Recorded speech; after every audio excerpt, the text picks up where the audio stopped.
Hola, ¿qué tal? ¿Cómo están? Bienvenidos a una edición más del Wiri Wiri al aire cuando es el lunes 7 de abril y las 12:03 del mediodía. Feliz provecho, se almuerza a esta hora. Un verdadero placer saludarlos por Femenina Fiesta, los que van por Tigo Sports. También, por supuesto, hay bastantes temas para hablar, para comentar, para debatir. Acá en la mesa se jugó la fecha 16 del fútbol salvadoreño con resultados interesantes. Hay nuevo líder de la tabla general y también de la tabla acumulada, así que bienvenidos sean todos. ¿Qué tal, Rodro? ¿Cómo estás? Bienvenido. Bien, qué gusto estar con ustedes y la gente que nos sintoniza. Bueno, acabó el sueño mundialista de las chicas de la Sub-17. Perdieron contra Estados Unidos y no pudieron clasificar al Mundial. También a algunos salvadoreños les ha ido bien. Brian Hill está anotando goles, uno por partido. En la fin de semana volvió a hacer gol en el Báltica de Rusia.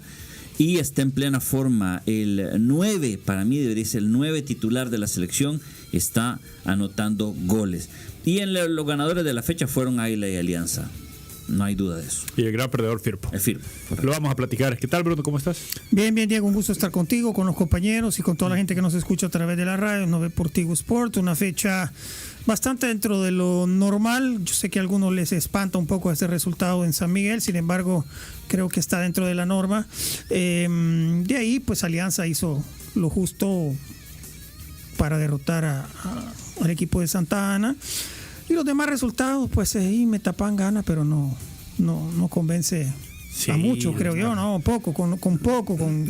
Le está costando. Le está costando muchísimo y ya el campeonato ya terminó prácticamente. Entonces yo creo que ya no hay tiempo para maniobrar mucho, ¿no? Así que vamos a hablar de eso y de otras situaciones. Hubo un gran premio, Francisco. Otra vez pasó de noche, nadie se enteró, nadie lo vio, a nadie le interesó. Ni me enteré qué pasó ahí en Japón. Sí, yo debo confesar ya van tres que pasan de noche. Ya pronto vemos en Bahrein regresamos al horario habitual. Yo les debo ser bien honesto. Me lo vi en la mañana porque no había dormido bien. El viernes en la noche tuvimos una noche loca. Entonces tuve que dormirme temprano, 10:30 de la noche. Estaba dormido. Gran premio, ganó Max Verstappen. Compañeros, ¿cómo están? Lo que sucedió en el Estadio Mágico González, estuvimos con Diego. Un partido horrible, infame. 10 minutos antes me fui porque, uno, porque tenía que esperar 25 para salir. Y dos, porque el partido horrible. Sí, partido bastante feo, lo vamos a platicar, pero iniciemos en el oriente del país, en el Águila Firpo. Un Águila Firpo que a mí me gustó el partido, digo, para el nivel que mostramos en la Liga Salvadoreña. Creo que fue un partido con oportunidades para ambos equipos. No creo que Águila haya sido 3 veces superior a Luis Ángel Firpo, pero sí creo que Barton influyó y muchísimo en el resultado, por lo menos a mi forma de ver el fútbol. No sé cómo lo viste vos, Rodro. Bueno, a mí me pareció que Águila hizo su deber, al menos le sacó jugo alguna de las ideas que el profe Mesina había planteado. Creo que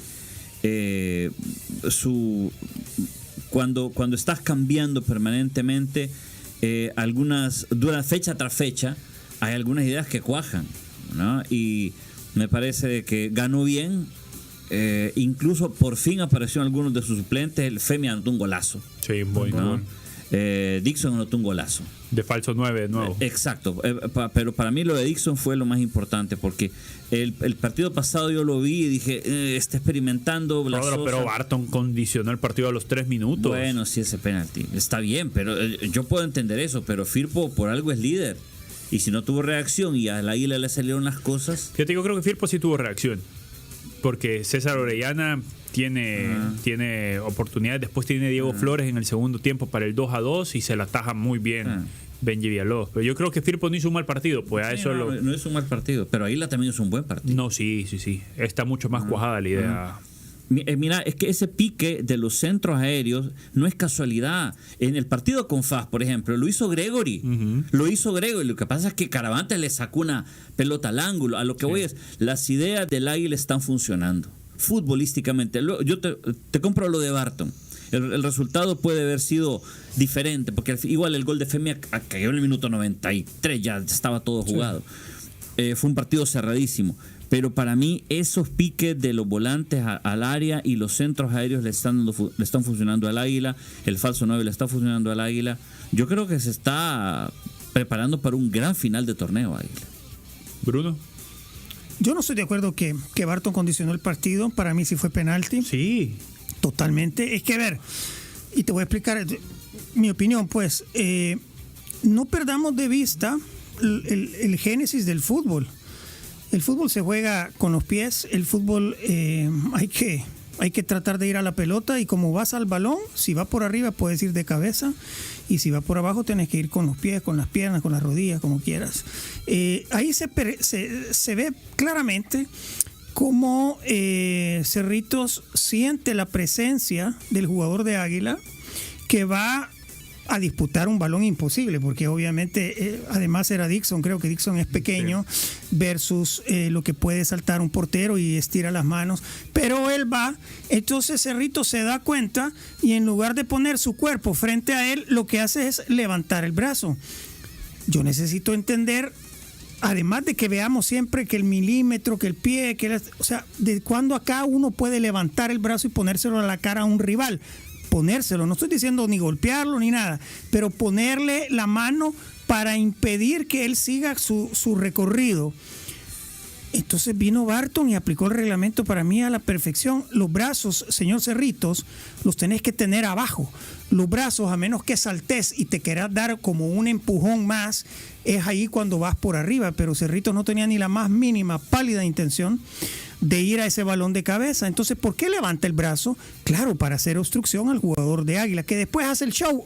Yo, si pudiese cambiar el reglamento, yo pito penalti, pero ese de Águila le pongo a Dixon le pongo la amarilla por show. Porque a mí esos show no me gustan, porque no golpeó, pero sí le puso el brazo en la cara, levantó el brazo cuando era totalmente innecesaria. Y no me vengan a decir que fue un movimiento natural de Cerrito. Vean la jugada y después analizan este planteamiento que yo les hago y el planteamiento que le hace Elmer Arturo Bonilla y el que hace Diego, el que hace Rodrigo, el que hacen todos. Y después saquen su propia conclusión. ¿Para vos fue penal? Yo te soy honesto, no he visto la repetición ni en el partido, todo fue rápido porque todavía estuvimos en el Barraza, solitario Barraza. No vi a la banca de Firpo reclamar tanto el penal. Yo sí vi a Gabriel Álvarez mucho más efusivo, reclamando otro tipo de cosas, faltas y eso. Entonces a mí la percepción en el momento, pues sí, fue falta. La banca no explotó. Hubo un par de colegas que sí dijeron, no era penal, me dijeron cuando yo veía al final, después de las entrevistas, pero al final yo no sé si condicionó o no, porque yo cuando veo la de Guillerme, que saca a Benji, yo digo, esa pudo haber sido gol. Igual que la de Jairo, que también saca Wilber. Fue un partido bonito, mucho mejor que el del sábado, movido. Y yo sí les puedo decir, prepárense, porque en el Gráfico TV van a ver lo que yo no creía, que Daniel Mesina hablara tanto a la hora de dar indicaciones en un partido, porque cuando hay gente, todo, pues no escucha. Exacto, pero ayer hablaba absolutamente todo. Pero te gustó el partido, entonces. A mí me gustó, fue un buen partido. Yo en el medio tiempo bajé y empecé a ver la cancha porque quería ver si había hoyo, si se me trababa el pie en algún momento, y en los pedazos que caminé yo no vi eso. Estaba no tan alta, creo que se prestó a buen fútbol, y el gol de Femia te da por lo menos que en ese sector del terreno de juego podía mover la pelota sin ningún problema. Rodolfo, ¿se prenden las alarmas en Firpo o no? Tranquilidad y Tobago. No, para nada. Yo creo que, por ejemplo, el partido con FAS lo pudo haber ganado. La figura fue Caravantes.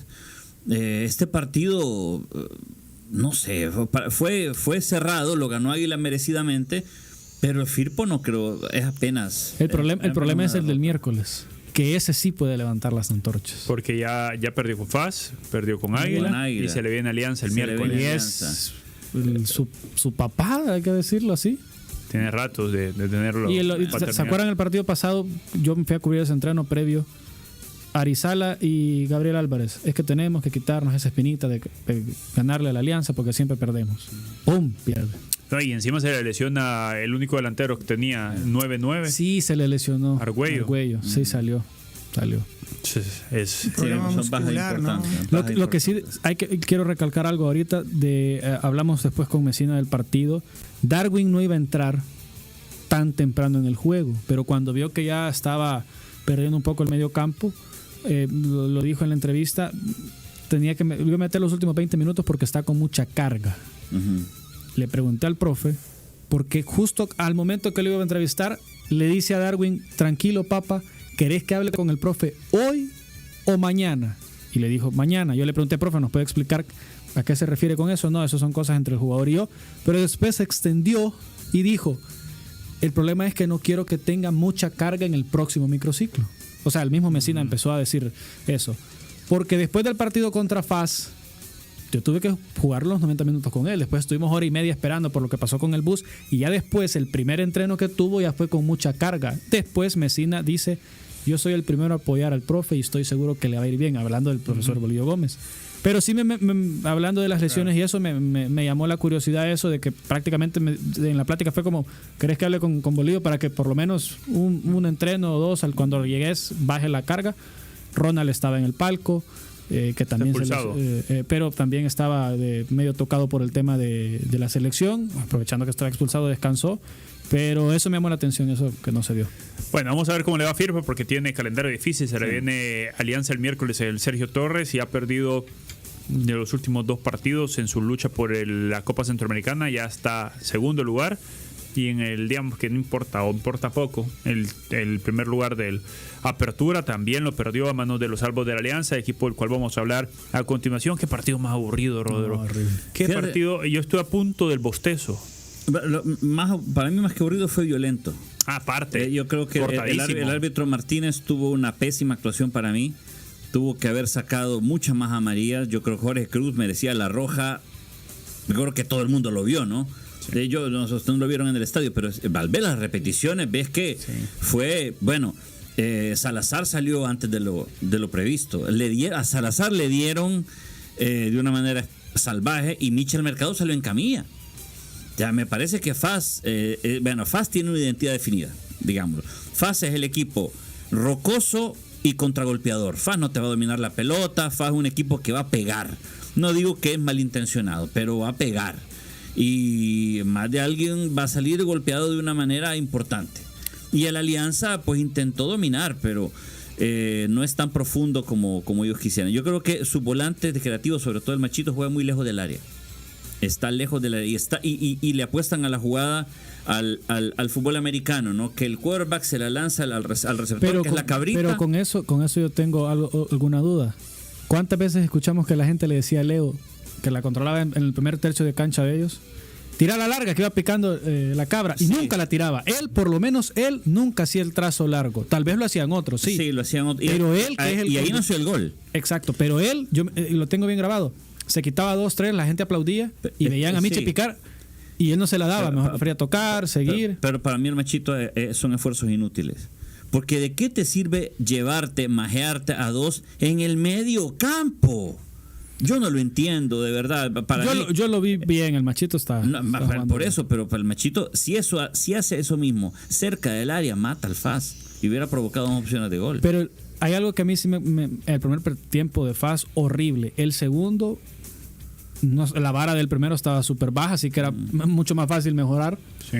Pero el Alianza, a mí lo que me quedó de ver es decir, por lo menos 2 goles más pudo haber generado, pero el segundo tiempo yo tampoco le vi a la Alianza generar. Hay una de Emerson que pica el espacio y sobre todo la que tiene Rosales de FAS en una buena salida en contragolpe, que estaban en el lado derecho, y que salieron con 3 toques súper bien y el chico la falló. FAS cambió para enfrentar a Alianza, puso línea de 4, ya no la línea de 3, puso...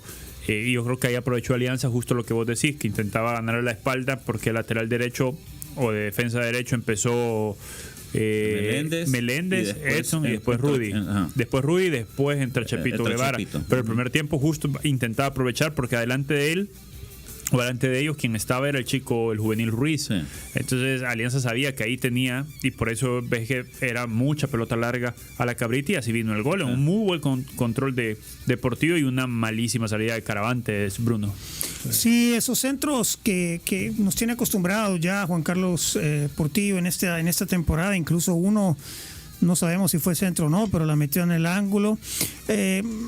Mira, a mí me parece que Alianza tiene claro su fútbol. Rápidamente los jugadores se han adaptado a la idea de Ernesto Corti y me parece que, si bien es cierto, era un partido que podían haberlo definido mejor y haber tenido una diferencia de más goles, pero yo creo que Alianza nunca corrió peligro. FAS de verdad es un equipo que contra Águila, contra Alianza, contra Firpo ganó el partido por un penalti regalado. O sea, no tiene nada que ir a hacer contra estos equipos.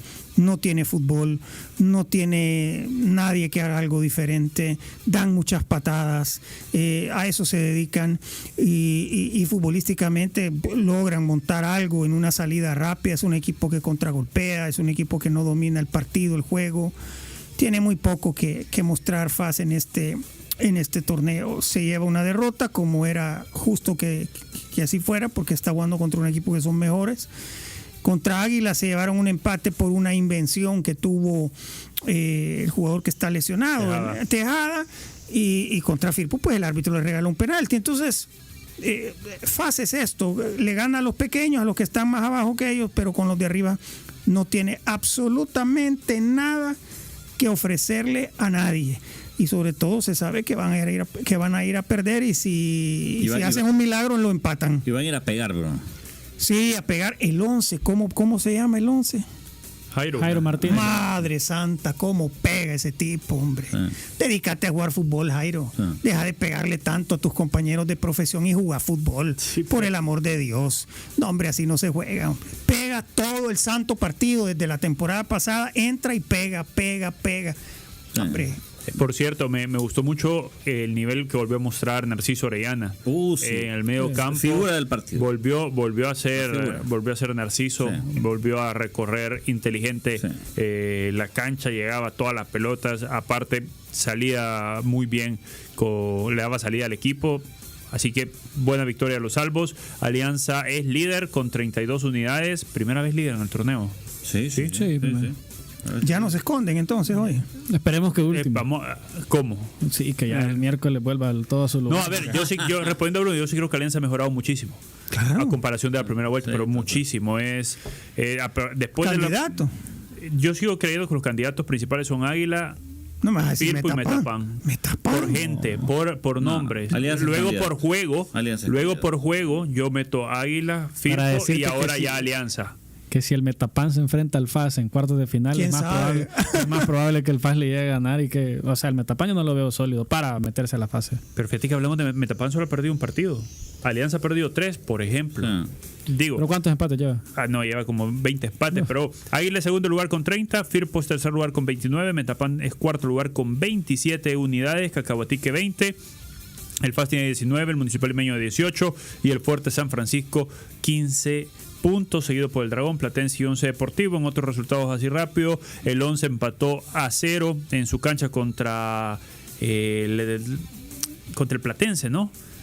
No, contra el Cacahuatique, perdón. Platense perdió contra Metapan. Platense perdió contra Metapan y Fuerte empató contra Dragón 1-1. Así las cosas en el fútbol salvadoreño. Tenemos que hacer una pausa. Hay fecha el miércoles, estar pendientes porque se viene un Firpo Alianza que va a estar buenazo allá en el Sergio Torres Rivera. Eso será el miércoles a las 7:30 y también FAS juega en la noche ese mismo miércoles. 8 de la noche otra vez. Qué lindo, doctor. Gracias. Pero es la penúltima fecha entre semanas, si no me equivoco. Sí, ya se lo queda uno. Espero que en la después próxima de Semana Santa FAS vaya a jugar allá a Fuerte San Francisco para que juegue de día, pues, y no juegue a las 8 de la noche. Pausa, regresamos. Sigamos la charla. Wiri Wiri al aire. Qué bárbaro, mano. Qué musicón. Me recordaste a mi tiempo de finalización. Papa Roach. Sí. Papá Cucaracha. Bueno, buen rolón, buen rolón. A ver, ¿de qué? ¿De colegio? Terminando colegio, iniciando la universidad casi. Sí. 1900 allá. No, ya en 2000 algo. Por ahí. Pero bueno, tenemos que platicar también de otro tema. Ya hablamos de la Liga Mayor y bastante. Pero la selección femenina no pudo, Rodro, se quedó fuera del premundial, una eliminación que veía venir, no por lo que sucedió, que lo vamos a comentar un poco, sino por que era muy difícil ganar a Estados Unidos, que es superpotencia mundial en fútbol femenino. Sí, pero por ahí la clasificación se pierde en el primer partido, ¿no? Exacto. Porque imagínate, hubiéramos... se le hubiera ganado, incluso se le hubiera ganado Honduras. Costa Rica clasificó al Mundial. Vamos a ver, clasifican al Mundial Canadá, México, Estados Unidos como líderes de grupo. Creo que eso era imposible de evitar. La pregunta era quién iba de segundo Mejor lugar. segundo. Y Costa Rica fue segundo con un enorme gol de diferencia a favor.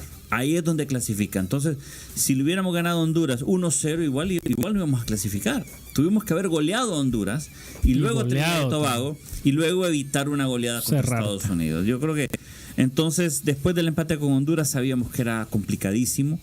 Se mejoró contra Trinidad, fue un 4-0 sólido, jugaron bien las chicas, pero luego creo que lo que pasó fuera de la cancha terminó por desentonar y Estados Unidos nos golea 7-0. Pero me parece que eso fue más mental que futbolístico. Sí, o sea, digo, Estados Unidos igual nos iba, pienso Nos yo, iba a ganar. Sí, nos iba a ganar, sí. Aunque no hubiese pasado lo que lamentablemente sucedió. Sí. No sé si con esa diferencia, pero era súper favorito. Sí, total. Estados Unidos, El Salvador, la selección ya volvió al país con Eric Acuña al frente, dio algunas declaraciones en el aeropuerto que yo creo que ya fueron innecesarias, pero esa es mi opinión. Pero vos pudiste hablar con las chicas, ¿no, Sí, Francisco? el viernes en la noche hablé con las chicas, eran 13 jugadoras. Habían unas cuantas que no aparecen respaldando al grupo porque sus padres no les dieron permiso de hablar ni de apoyar, pero básicamente era que las chicas querían desmentir a las compañeras que habían sido separadas por ellas mismas, de palabra de ellas. Les pidieron a sus 3 compañeras que estaban inventando, según ellas, lo que sucedió en el medio tiempo contra Honduras, que por favor dejaran al equipo porque no estaban apoyando nada. De palabras de Valentina, la capitana, el profe le tocó el listón, no se lo jaló. De palabras también de Maya Burger, que fue una de las mejores, igual no sucedió nada. Y que también hablaron, por ejemplo, nadie nos está obligando a hacer esto, no les tenemos miedo, no pasa nada. Ellas están diciendo que nos están obligando a grabar. Hay otra parte importante que Andrea Sarabia, una central, dijo, mi mamá le dijo a la mamá de la chica McKenna que yo no necesitaba quien me defendiera, que no se metiera. Es decir, que también los padres habían estado en contacto entre ellos y al final las chicas querían hablar de eso porque lo principal era queremos que se deje de hablar de esto. Mañana jugamos contra Estados Unidos y no se está hablando de ese partido, se está hablando de todo lo que está sucediendo alrededor del problema, y ellas dieron su versión. Ellas dicen que no sucedió lo que menciona su ex compañera hablando del premundial, que solo le tocó el listón y le dijo con esto no vas a jugar. Muy difícil el tema, muy de pinza. Bruno, yo te he visto bastante escéptico a hablar al respecto. Sí, a mí me ha molestado cómo se ha manejado toda la situación. Me parece que se ha manejado de muy mala manera. Hay abogados, 2 abogados, si no me equivoco, o no sé si Rolando González es abogado también. Pero hay algo en jurisprudencia que se llama reserva del caso o reserva total del caso. ¿Por qué no levantaron bandera y dijeron, señores, cállense todos? Si la señora quería seguir dando declaraciones a ciertos medios, que la siga dando como persona ofendida, pero las personas que estaban trabajando y enfocados en esta eliminatoria creo que debieron quedarse callados. Te dicen a ti, Francisco, que al final lo que querían eran concentrarse, pero te dieron un montón de declaraciones el viernes y el partido era el sábado. Entonces, ¿de qué estamos hablando? O sea, no es cierto. A mí me molesta, de verdad no me ha gustado nada todo lo que se ha hablado, todo lo que se ha dicho, todas las entrevistas. Me parece que la federación debió haber dicho, señores, cállense todos. La separación de Eric Acuña, por favor, también callados, sin decir nada. Todos debieron quedarse callados hasta regresar a El Salvador. La justicia ordinaria aparentemente hizo su curso allá en Trinidad y Tobago y no pasó a nada, porque aquí está Eric Acuña. Entonces, vaya, la justicia ordinaria sale de la jugada y nos quedamos nada más con la justicia deportiva acá internamente, y que hagan el trabajo de investigación, las entrevistas pertinentes con las jugadoras, que ellas hagan su descargo y que cuenten su historia. Pero a mí me parece que como se ha manejado el tema y como han habido algunos medios que han estado con la sangre aquí queriendo saber hasta el último detalle, y es entrevista tras entrevista tras entrevista con cualquiera, con aquella, con su futana, sulana, mengana. No, hombre, creo que es... Entiendo que el periodismo ha ido cambiando y que ahora hay otro tipo de enfoques y toda la cosa, pero hay cosas que se tienen que manejar de manera decente y de manera sigilosa, escrupulosa, porque hay situaciones extremadamente delicadas. Entonces, no sé si al final afectó o no el rendimiento de las chicas, porque nosotros empatamos con Honduras 1-1 y Estados Unidos le metió a Honduras 7 y nos metió a nosotros 7. O sea, si lo vemos numéricamente, tal vez andamos... Por ahí iba la cosa. No sé si al final le afectó mucho esta situación, esta inestabilidad emocional que tuvo el grupo.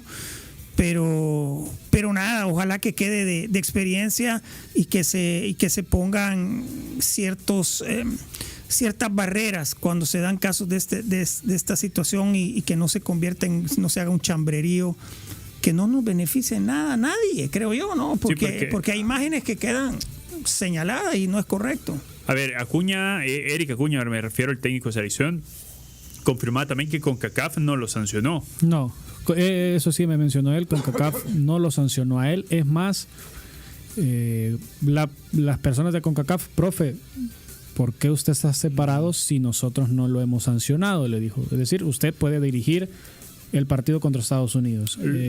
¿Sí? Lo cierto es que también el profesor Acuña por todos lados está, digamos, habló en sus redes sociales, sí, no sé si vieron. Habló después ayer que vino también, fueron declaraciones que yo creo que ya no, como dice Bruno, ya alimentan más otros temas. Sí. Decir, no, nos encontramos en el aeropuerto, nos comenzaron a provocar, ya más una riña, ya no sé si riña es la palabra, pero ya es más otro desenfoque, ya no es tanto el tema deportivo. Ahora entiendo que va a haber una comisión que se va a encargar de esclarecer lo sucedido. De ¿no? estudiar, es de ver también, y si hay 17 chicas que dicen que no sucedió nada, son 17 testimonios que va a tener el profe Acuña en el sentido a su favor, y van a haber 3 y va a comenzar la investigación.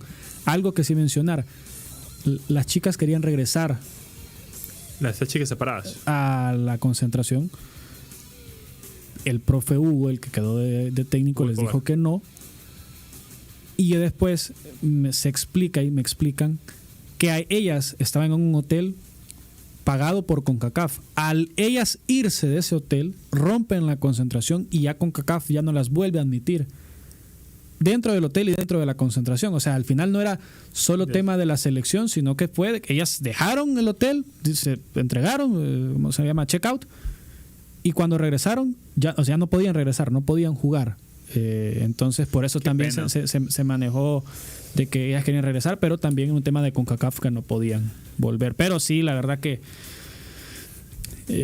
no sé si el profe se equivoca al hablar o no. Yo creo que si ya las chicas, por ejemplo, que hablaron y que ellas estuvieron con él y que todo y que lo respaldaron a él, yo creo que ya era más que suficiente en el sentido de él cuando vino acá a seguir hablando y exponiendo los casos. Pues si ya la versión se había sucedido, ojalá.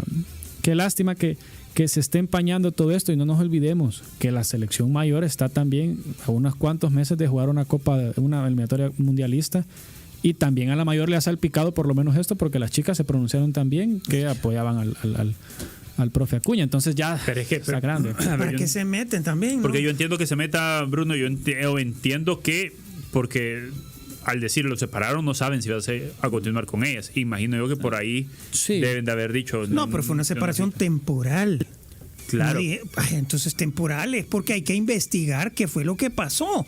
Probablemente les iban a hablar a estas chicas de la selección mayor. Claro, y ha pasado con ustedes algo similar. Y ellas iban a dar su versión de los hechos, cómo ha sido entrenar con Eric y toda la cosa. Pero venir y hablar antes de que empiece la investigación me parece que es un gran error, porque hay un sesgo ya muy polarizado de las cosas.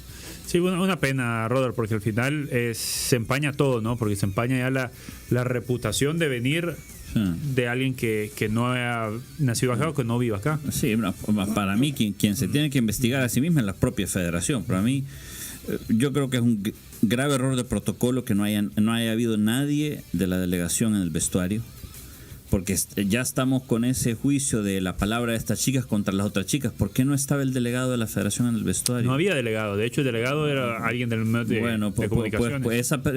¿Por qué la federación no envió un delegado a un mundial con menores de edad, por favor? Para mí, ¿cómo vas a ir a una eliminatoria con chicas menores de edad o con jóvenes varones menores de edad sin un delegado responsable? A mí me parece un gravísimo error de protocolo. No podés, o sea, cuando tratás con chicos es una responsabilidad delicadísima y no los puedes dejar solos. Yo no digo de que el profe Acuña no es responsable, pero el técnico obviamente puede tener incidentes como este. Y le explotó el mortero en la mano. Estaban jugando con fuego por mandar a un grupo de adolescentes a una eliminatoria fuera de El Salvador sin un delegado responsable, por favor. Yo creo que la federación, es cierto, hagan las investigaciones lo que necesiten al profe, a las jugadoras, lo que quieran, pero háganse una autocrítica feroz a sí mismos. Por favor, señores de la normalizadora, me parece una irresponsabilidad terrible enviar a menores de edad sin un delegado responsable.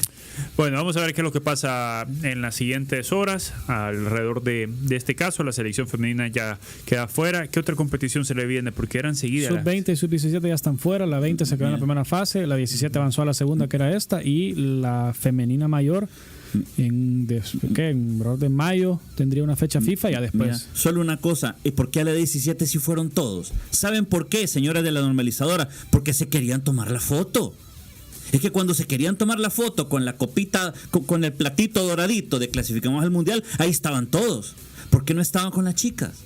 ¿Por qué no viajaron a Trinidad y Tobago? De verdad, para mí la normalizadora tiene que salir a dar una explicación de esto. O sea, cuando van a salir en la foto y en Twitter y en redes sociales y en Instagram sonriendo, ahí sí están ahí. ¿Por qué no estuvieron en Trinidad y Tobago? No, hombre, para mí la normalizadora tiene que salir y hacer un mea culpa formal y decir, nosotros también hemos cometido un gravísimo error en dejar solo a esta chica. Bueno, coincido con Rodro. Por cierto, hablando de selección sub-17, ahora vuelve al trabajo la selección mundialista, la que habla por Juan Carlos. A la tarde va a estar trabajando a un campamento que tendrá en México estos chicos, y eso me pone muy contento, ¿verdad? Me alegra que esta selección se vuelva a reunir, que comience ya en ese mundial de noviembre. Buenísimo por los chicos, porque comiencen a tener más internacional, sea bueno, que se comience a conjuntar más. Recordemos, no podemos olvidar que tuvieron poco chance de trabajar juntos, y qué bueno que ya estén ahí concentrados de la mano de Juan Carlos Serrano. Habrá que esperar qué otras fechas de microciclo va a tener o qué otras fechas de campamento va a tener de esta selección sub-17, que repito, inicia o vuelve ahora al trabajo de la mano de Juan Carlos Serrano. ¿Cuánto nos queda, Manu? Bueno, ya no nos queda tiempo, tenemos que ir a la pausa comercial. Vamos a ver qué pasa con las selecciones nacionales. La de playa también está entrenándose de cara a Seychelles. A menos de un mes del mundial. A menos de un mes, sí, es cierto. Debutamos el 2 contra Brasil. 2 de mayo. Un grupito que Brasil, Italia y Oman. Sí. Bueno. Hay que jugar. Claro. Y alguien me ponía en redes, cuando yo ponía, me decía, bueno, y que no somos los campeones de CONCACAF, pues, que claro que ¿por sí. qué? Y si ya se le ha ganado a Italia, se le ha ganado a Oman, ¿por qué? Y bueno, también nos han ganado, ¿no? Sí. No. Claro, entonces. ¿Cuántos campeones de CONCACAF son campeones del mundo en fútbol playa? Ninguno. Pero bueno, tenemos que hacer pausa comercial, volver, seguimos platicando de nuestro balompié, tanto nacional como internacional. Pausa, regresamos solo por exclusiva en Tigo Sports. Sigamos la charla. Wiri Wiri al aire. Bárbaro, mi querido Manu, andabas música así de bien MTV de los final de los 90, inicio de los 2000. Por su cumpleaños, Cristian quiso consentirlo y ponerle música ad hoc. Bien ahí, Manu. Bueno, recta final del Wiri Wiri al aire, exclusiva por Tigo Sports, agradeciendo por supuesto a todos los que nos están viendo, y feliz provecho se almuerza a esta hora. Vamos a hacer un contacto que me da mucho alegría. Vamos a saludar a un amigo de la casa, mi querido Alejandro Navarro, quien estuvo platicando con Hugo Pérez hace algunos días, y una entrevista muy comentada acá en El Salvador y también en Estados Unidos. ¿Qué tal, Ale? ¿Cómo estás? Diego López te saluda. ¿Qué tal, Diego? Amigos del Wiri, de verdad un placer. Gracias por siempre recibirme con los brazos abiertos, y aquí estamos. Un placer de escucharlos. ¿Cómo va Iley, Ale? ¿Cómo va todo por allá? Bueno, Ciudad de Campeones, usted sabe que todo va bien acá, marcha genial, así es de que aquí no necesitamos santería, ¿verdad? Pero bueno, estamos con buenas vibras, buenas vibras. Oye, a ver, Ale, contanos un poco acerca de esa entrevista muy vista, muy comentada que tuviste con Hugo Pérez, cómo se da y cómo fue la charla, cómo fue fluyendo la charla, porque has ido tirando extractos de la entrevista en tus redes sociales y has dejado mucho de qué hablar. Sí, Diego, fíjate que nosotros estamos en este momento trabajando un proyecto bastante bonito con Telemundo. Es un documental que está programado a salir en este verano, en el mes de junio, en donde vamos a exponer lo que ha dejado los mundiales de 1986 México y Estados Unidos 94 a la historia de los mundiales. Entonces, dentro de ese recorrido por los mundiales, obviamente hablamos con Hugo Pérez, que es parte del Salón de la Fama de los Estados Unidos y también es prácticamente uno de los personajes idóneos para nuestro documental, ya que en él exponemos que el crecimiento del fútbol de los Estados Unidos ha sido exponencialmente debido a la ola de inmigrantes que llegó acá a los Estados Unidos en la época de los 80 por las circunstancias sociales de diferentes países de Latinoamérica. Entonces, recreamos con él el hecho de su punto de vista acerca del crecimiento y de cómo los inmigrantes han aprovechado esa oportunidad para también ser parte clave de este crecimiento de la MLS, y aprovechando ya la visita, porque fue una entrevista en la casa del profesor Hugo Pérez en el norte de California. Lo abordamos y le preguntamos, ¿hay posibilidad de hablar de la selección del Salvador? Y él muy amablemente y sin ningún problema nos dijo que sí, accedió, y ahí está el resultado. Alejandro, ¿qué tal? Te saluda Francisco Torres. Yo te quiero poner una queja porque tiraste tantos TikToks que yo quería ver la siguiente parte y tenía que esperar y buscar, y al final después salía o la leía en otro lado, pero felicidades por esa entrevista. Gracias. ¿Está dolido o resentido Hugo Pérez con la dirigencia del fútbol salvadoreño después de esa entrevista? ¿Lo pudiste sentir de esa forma o está muy tranquilo entendiendo que terminó su ciclo, pues? Sí, Francisco, un placer. Sí, fíjate que yo sentía a un Hugo Pérez muy sincero y muy reflexivo. No sentía algún tipo de rencor, por decirlo de esa manera, sino que más reflexivo en el hecho de que qué pena que no se pudo hacer algo que pudo haber tenido una connotación aún mucho mayor y de más beneficio para la selección y para el fútbol salvadoreño. Yo creo que Hugo tenía muy buenas intenciones, pero como muchos de las personas que viven acá y que tienen un desarrollo social completamente diferente, o hay una desconexión social con el ámbito futbolístico y de cómo se desarrolla el país en cuestiones de logística, creo que ahí tuvo un encuentro bastante desagradable, por decirlo así. El hecho de no comprender cómo se maneja el salvadoreño en el país y cómo le gusta abordar las cosas y cómo se critica y se señala los desacuerdos. Creo que eso dañó bastante a Hugo Pérez, y que también el hecho de que, si lo ponemos en un común denominador, es el hecho también de que no se conecta con Roldán, con Zabaleta, porque se manejan completamente diferentes y no hay ningún problema de aceptar. Ustedes saben perfectamente el ambiente de El Salvador hasta cierto punto es tóxico, es muy difícil tratar la manera de conllevar los señalamientos, lo que a la gente no le gusta, de acuerdo a su deporte, su selección, inclusive en su vida diaria, ¿no? Entonces, que es completamente diferente a cómo se maneja acá, que hay una estructura, hay un poco más de respeto, y creo que eso ha sido el detonante, el choque de culturas y de cómo llevarse socialmente es lo que detonó por completo la desconexión. Hugo Pérez, prensa, Roldán, Zabaleta con sus llamados a la selección. Alex, te saludo, Rodrigo, un gustazo de saludarte. Mira, yo creo que la entrevista con Hugo Pérez es súper relevante por una razón, porque el tema sigue siendo relevante. Y aquí todavía seguimos hablando mucho de Roldán y por qué no viene. Y ahorita, de la semana pasada, no hacemos más que hablar de Nathan Ordaz, que le anotó un golazo al Inter, que es la nueva esperanza de la selección.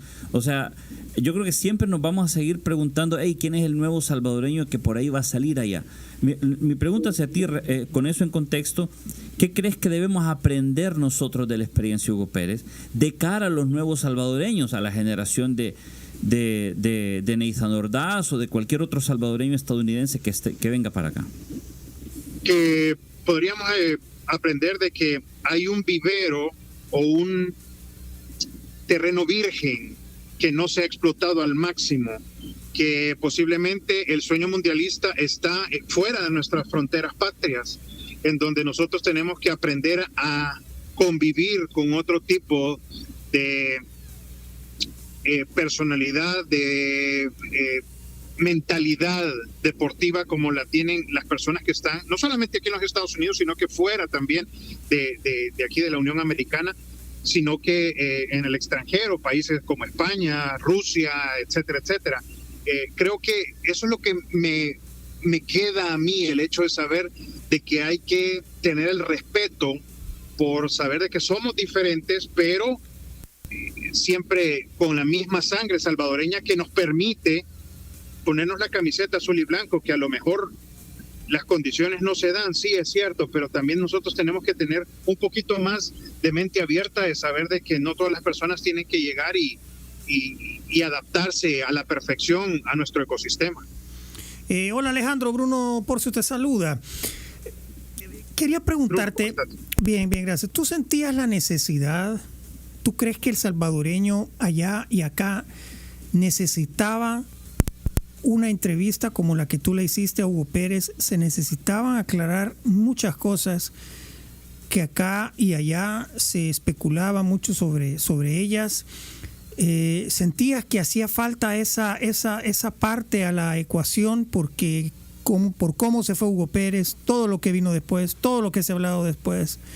Creo que esta ha sido la entrevista más completa en la que él ha puesto y ha expuesto un montón de situaciones sobre la mesa que creo que es bueno que las hayamos escuchado. ¿Tú sentiste que había que hacer ese trabajo, que se necesitaba esa situación, y no solo para generar likes, sino porque de verdad como que había quedado incompleta la situación de Hugo Pérez acá en el país?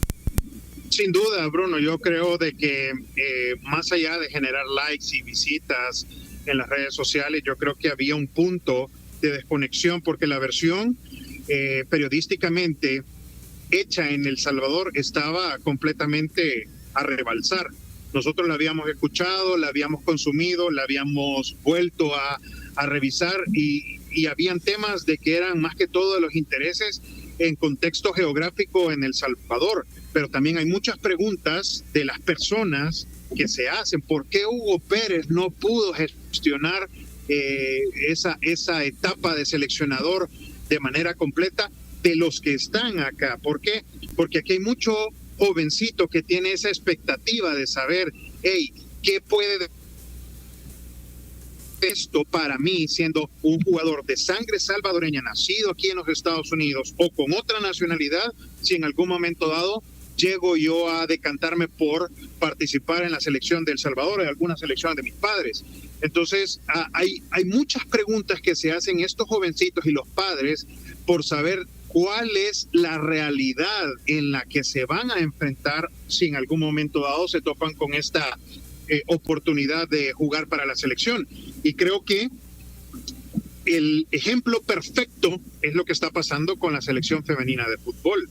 El hecho de saber que hay jóvenes que llegan con una idea de cómo va a ser, de cómo se van a manejar las cosas o cómo se van a dirigir la participación de ellos en el fútbol nacional y terminan teniendo una experiencia desagradable porque no son lo que están preparados o con lo que ellos viven al día a día aquí en los Estados Unidos. Entonces que creo que Hugo Pérez hace una reflexión de las cosas que se pueden mejorar en El Salvador, pero también siempre adaptadas al futbolista de acá, al futbolista que sabe de que no va a tener oportunidades de representar a los Estados Unidos, pero que sí puede llegar a El Salvador a tener una carrera, una oportunidad que la que no tuvo acá. Yo creo que esa conexión con el lado de acá de los Estados Unidos era necesaria para saber qué se puede esperar una vez alguno de los familiares pueda llegar allá a vestir la camiseta azul y blanco, Bruno. Mi querido Ale, gracias por el tiempo. La última, rápido, es ¿qué pasa con Eric Zabaleta en el Galaxy? Pues en este momento no se tiene mucha información, no se le ve que tampoco vaya a cambiar la situación, está ahí, entrena a tope. Lo que sí te puedo decir, Diego, es de que si en algún momento dado se convocara a Zabaleta y llegara, podría tener un mejor performance de cualquiera de las personas que están en este momento en la selección de El Salvador. Ese es mi punto de vista y un punto de opinión. Listo. Gracias, Ale, por el tiempo y por todos los conceptos. Estaremos seguramente en contacto contigo en algunos días para platicar más temas de selección. Un abrazo y gol para todos. Siempre un placer escucharlos. Enorme. Alejandro Navarro, periodista salvadoreño para Telemundo desde Los Ángeles. Bueno, ahí está. Vaya, viste, hay otra persona más que dice que Zabaleta nos ayudaría en la selección. Sí, son opiniones y son válidas, respetables. El problema es que Ale, una gran persona, pero los que estamos acá nos revientan que por qué pedimos a Zabaleta y a Roldán y a todos y cuando se los... Ahorita me siento bien como Hugo Pérez, que dice, yo les dije que el peso de los jugadores era malo y la liga no era profesional, me dijeron de todo, llega el bolillo y no le dicen nada, pero en es otra muestra, Zabaleta nos puede ayudar también. Sí, que nos puede ayudar. ¿Quién ha dicho que no? Yo creo que Hugo tenía cosas que tenía razón y otras que no. Sí, también. Yo creo mucho en eso. Sí, lo de la USL fue un... Por ejemplo, sí, porque él pasa que no nos va a alcanzar el tiempo, pero habló en toda la entrevista que el jugador de allá estaba mejor formado porque todas las cosas, pero ¿quién de los que trajo se quedó? Sí, no. Entonces ahí entra otra cosa. Ahí entra el jugador formado y que juega en MLS. No, pero sí. es mejor. Pero se aclara, se expande un poco más la respuesta. Él cometió un error con la USL. Sí. Pero bueno, hasta que llegamos. Me dice Manu que se nos acabó el tiempo. Gracias, Bruno. Gracias, Rodro. Gracias a Fran, a Manu en los controles. Será hasta mañana en el Wiri Wiri al aire. Chao.